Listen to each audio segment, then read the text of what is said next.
Finovate showcases cutting-edge banking and financial technology through a global conference series featuring short-form demos and thought leadership. Now, the conversation continues on the Finovate podcast.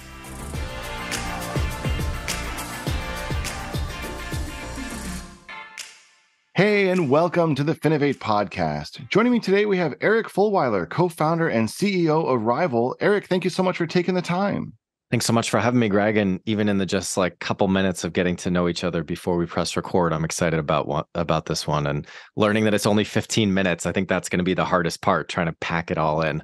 That's right. It should be a good challenge for us. We're going to be talking about marketing in a general sense. But before we do, I'd like for you just to kind of share your background, as I've been able to get to know you a little bit as well. It's a fascinating bit of experience that you bring to the table. Can you talk through where you're coming from? For sure. So I'm based here in London. I've lived here for the last 8 years, but as you can tell by the accent, I'm not from here. I'm from the States, from Boston, actually, originally. I kind of grew up professionally in New York and San Francisco in the early Web 2.0 scene. Met a guy named Gary Vaynerchuk, if you've heard of him, when he was setting up what became VaynerMedia. So that brought me into the advertising agency world. So helped to build Vayner, did that for 7 years, including moving over to London. And through that work and actually doing some brand marketing work for a couple challenger banks, I met a company called 11FS that people might have heard of, and ended up going there to be CMO for almost 3 years. And just about a year ago, I set up Ryvyl with my two co-founders. And we are a marketing consultancy that specializes in building challenger brands. And so we don't only work within financial services, but partially because of how many challengers there are, how much disruption there is happening in the FS world. And of course, the time I spent at 11FS and getting to know some of the people in this world. About half of our work is within FS. So I know that's super relevant for what we're going to talk about today. Yeah, absolutely. And I think people probably know about 11FS, but for those who haven't, you should check them out and get a sense of where Eric's coming from. Can you talk through some of the clients that you're working with, kind of expand on this idea of helping challengers kind of break into the market with some examples? Yeah, I can. And actually, Greg, I'm always trying to think about how can I add the most value, particularly when it's a limited amount of time, like 15 minutes. So I know you're not asking me this question, but I want to touch on this because I think it'll be interesting for people. If you have heard of 11FS, or if you haven't, I'd encourage you go check them out.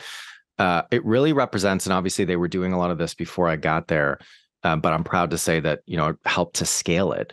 I really believe that modern marketing is about thinking and acting more like a media company than a marketer or an advertising agency. And what that means, and again, if you know 11FS, then hopefully this connects the dots for you.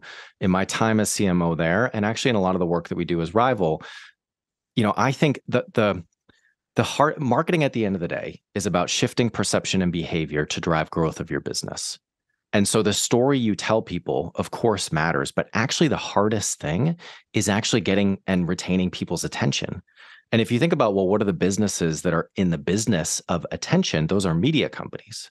And so actually, if it's a slight shift, but if you put a different kind of hat on and actually think about how can I produce content, experiences, events that are going to add value to the audience I'm trying to reach, what that does is it brings the market to you. And so at 11FS, a lot of the content that we put out was kind of within that philosophy and within that model. And that's, of course, what we're doing with our own business here at Ryvyl at a smaller scale and with a lot of the clients that we work with. So sorry, I just wanted to throw that out there because I thought it might be relevant and valuable for people just to hear a little bit behind the scenes of kind of the model and the mindset that we used to build a lot of the media machine at 11FS. No, that's great. No, it's really good background. Cool. So when it comes to Ryvyl, you can think of us more as like a management consulting firm that specializes in marketing. So sometimes we like to say, and of course, this is a bit aspirational, but, McKinsey for CMOs or challenger CMOs. And the work that we do tends to fall into 3 buckets: brand development, and that includes, new brand development, evolutions of brand or product positioning. Also, we do a lot around proposition and product testing. It's really figuring out what is the most effective story that you should be telling about what your brand and your product brings to market. Second bucket is go-to-market planning. So that's communications planning, channel planning, distribution planning. We do a lot around business intelligence, so analytics, attribution models, MarTech, that whole side of things, actually knowing what's working and what's not working and how to quantify it. And then the one that knowing a bit about you, Greg, I know you share this passion. The third one, the one that I'm most passionate about, is the capability building side.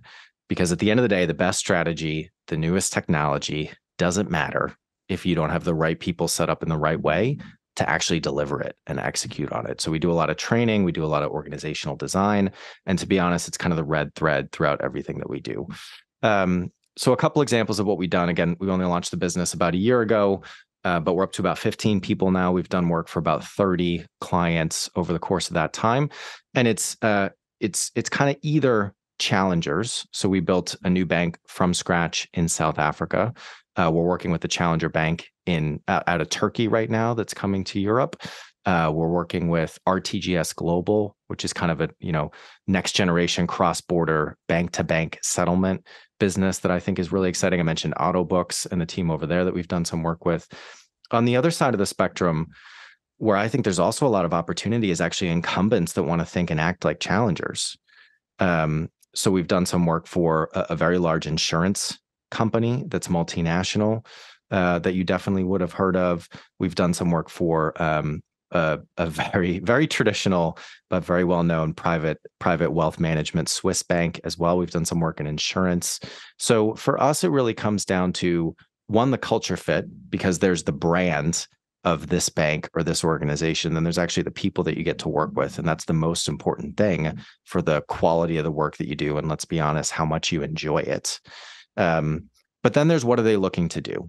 And for us, the North Star, the kind of thing that we wake up and go to bed thinking about, is how do you successfully change a category? How do you successfully disrupt what's already there? And that can be either a challenger that's doing it, or, like that old Phil Knight quote from Nike, the best way to stay number one is to think and act like a number two. So it can also be an incumbent that's trying to do challenger type things. Yeah, no, I think it's clear to see there's a lot of room for this kind of work, because it's so difficult to break in with a new idea into a really crowded space. It's also really difficult to maintain that drive if you are in that incumbent position. And I think the way that you guys focus on kind of the human side of it really resonates with me. I think that makes just a lot of sense. And to your point also, it makes the work so much more fun if you really get to believe in the people that you're working with. So I think that's a really interesting side of it as well. I want to talk about the piece that you just launched, the FinTech Marketing Playbook. That's one of the reasons, kind of the impetus for bringing you on the show to talk through that. Can you give our listeners an overview of what that is and kind of where that idea came from? For sure. And before I do that, just real quick, I know I'm like slotting in a bunch of other stuff here, but I'm just trying to think about what's most relevant to your audience. I think, one of the things that might be surprising to hear from someone like me who does what I do is, I think a lot about how the best marketing is actually a great product. So, the most important thing, particularly if you're an early stage business, is finding product market fit. Somebody asked me the other day, what should I be doing with marketing or brand? I think they said, if I'm a really early stage business, I'm like, don't worry about it. Everything should be trained on finding product market fit. Now, the thing that I do believe is that the most long-term growth, the best chance for your product to be successful, the most potential for your business comes from product and marketing. So I think it really needs to be both of those things. And I think, it's probably a good segue to talking about the FinTech Marketing Playbook, the piece of content that we put out recently. Because of the work that we do here at Rival and at 11FS, I think that we and they, although of course they're more focused on, let's call it product innovation as opposed to marketing innovation, we kind of sit in between challengers and incumbents. And, within each project, you're either working for a big bank or you're trying to build a challenger bank. Let's take that as an example. But actually, when you take a step back and you look at the 30 projects or all the work that we did at 11FS, you get to kind of see the contrast between how challengers do things differently and how incumbents do things differently. And so with the FinTech Marketing Playbook, that's kind of what we're trying to summarize, is with all the collective experience that our team has in this sector, what are the most important things that we not only see challengers do, but that we see them do differently than incumbents. So that was really the impetus for putting together this piece of content. Cool. Are there any quick tips that you can share? Or maybe let's approach it from the other side. Let's talk about some of the common pitfalls that people fall into when they think about marketing. And I know one of them that you talked about is just kind of changing the way that you view marketing, like where that sits in the overall stack in terms of the order of operations when you start really thinking about marketing. Can you talk through that side of things a little bit and how a lot of people are maybe thinking about it a little bit wrong? I think a lot of people are thinking about it a lot wrong, to be honest. I'll say it that way. And that's not that, I don't want to come across the wrong way. I think it's a huge opportunity is I guess what I'm saying, because I think that, doing a lot of work in fintech, and also we do a lot in B2B and enterprise technology.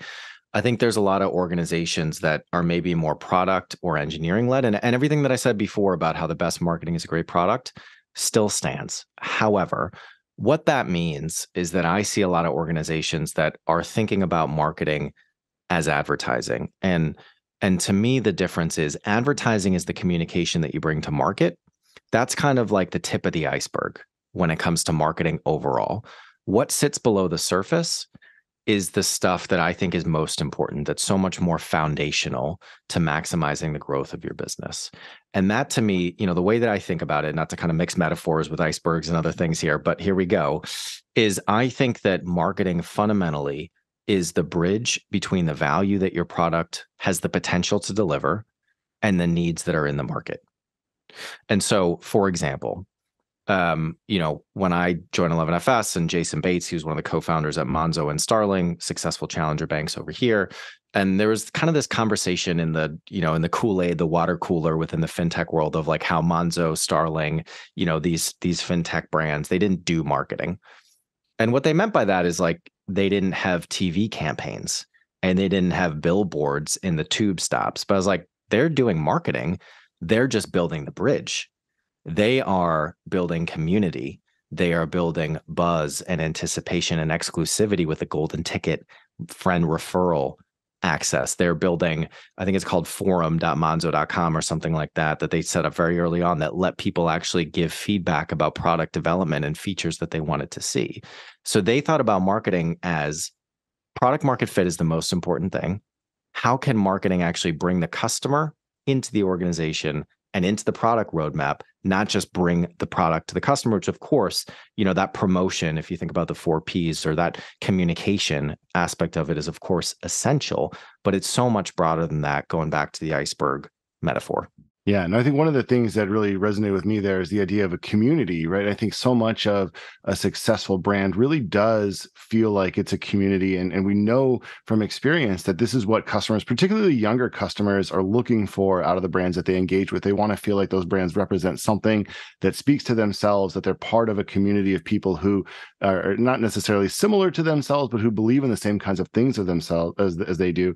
This is also one of those areas that's really daunting if you're a brand new company trying to come in and think, how can I generate a community starting from literally square one? Do you have any tips on what people can do to kind of start that process, start thinking about how you build a community when you are starting from literally zero? So the best way that I've heard community described, because I think it's a word that gets thrown around a lot, and maybe not everybody has the same understanding of what it means. To me, the best definition is the difference between audience and community is which way the chairs are facing. So an audience, you're speaking to them. A community, your brand or your business, is enabling the connection to come from the group that you're creating, not just your brand exclusively. And back to my point, I was talking about 11FS and the media company model, why I think modern marketing is about thinking and acting like a media company. The biggest difference between that and traditional marketing is that the media company model is focused on adding value to the audience, whereas traditional marketing is ultimately focused on extracting value from the audience. The brands that are most successful at community building and actually marketing overall are the ones that are focused first and foremost on how can I add more value through what I stand for, through what I do, through the investments that I make. Now, I am one of my biggest pet peeves, and why I spent 10 years in the advertising agency industry. To be honest, one of the biggest things I didn't like about it and still don't is what I call marketing for the sake of marketing. All the awards in the ad industry, all this stuff that people get excited about. Like, I feel like I fell into advertising and marketing. What I care about and what I'm fascinated by is how do you grow businesses? Marketing is a means to an end. you should only invest if you think it's going to drive growth of your business. But not everything should be a short term. If I put $1 here, I'm going to get $1 back in 30 days. Because if you think about it, and this goes a little bit more maybe onto the B2B side, but fundamentally, the role of marketing is to build long-term cash flow for your business. Whereas a lot of people, I think, are much more focused on short-term cash flow, which is sales or demand gen or customer acquisition. Of course, that matters. And I'm totally, been around the block, totally aware of and empathetic to how particularly larger organizations or VC private equity backed organizations need to work. But fundamentally, I think people need to be asking themselves the question, how can I let marketing build long-term cash flow for my business?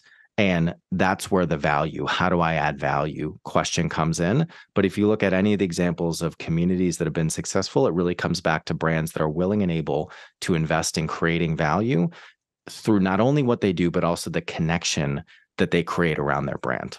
Yeah, absolutely. And I think this is where it gets a little bit more nebulous as well, because you do have that muddiness of, how quickly will we get the return on investment? It's easy to see how people, particularly people who are focused on product, who are focused on innovation, kind of would be unwilling to open the purse strings a little bit and put money in here, because it's not that kind of analytical side of my brain that's going to get the immediate payoff here. We did this, we get this right back. It is a little bit more nebulous, but it's so crucial. We're coming up on the end of our time here, and I want to just end with a kind of zoom out question. Obviously, as someone who works with a lot of challenger banks, you're kind of acutely aware of where there's a lot of potential for disruption. What are you seeing right now as an area that really does need to be disrupted, or where there's still potentially an opportunity for somebody who's looking to shake the status quo up a little bit? So when I joined 11FS and, 10 years in advertising agencies, a couple startups in the US, done my fair share of working with financial services businesses, spending time with some of the people there, David Breer, Simon Taylor, Sam Maul, et cetera, it just blew my mind, and actually still does, thinking about it, just how much opportunity there is within this sector. Because as even someone who did a bit of work in FS, you kind of think of financial services as like the stuff that you see on the surface, the stuff that touches you as a normal human being, customer, person, day to day, the banking, the insurance, maybe the payments, stuff like that. The thing that I'm probably most passionate about, and where I think there's a ton of opportunity, and if I was going to go start a fintech, probably what I would look at is, all the unsexy pipes and plumbing and the stuff that actually makes it all work, that is, increasingly or much more so kind of consolidated and monopolized and traditional and outdated. And I'm sure people that are, deeper into the space than I are can resonate with that, or maybe are smiling now. But, I think of the work that we've done with RTGS and just getting into that world of cross-border bank-to-bank wholesale settlement. I mean, it's maybe not as sexy on the surface as like building the next Revolut or Monzo or Venmo or Cash App. But man, I think there's so much opportunity and so much need for that infrastructure layer within financial services to be disrupted. No, I think that's a great shout. And I think you're right. A lot of financial institutions are recognizing that if they want to deliver the kinds of services that their customers are asking for, they need to be better prepared on the back end. They need to be able to offer new services, which they aren't able to offer right now because of the limitations of their tech stacks. And so it all eventually boils up to being able to do something that makes people happy, that adds value, that gives people a reason to switch to your brand and to stay to your brand. But we could talk for a really long time. I'm afraid we have to end it there, but I will just end by saying, if you're interested in learning more, do check out the marketing playbook that they've made available. We'll make sure we get a link to that in the description. Eric, thank you so much for taking the time to chat with me. It's been a real pleasure. Thanks for having me, Greg.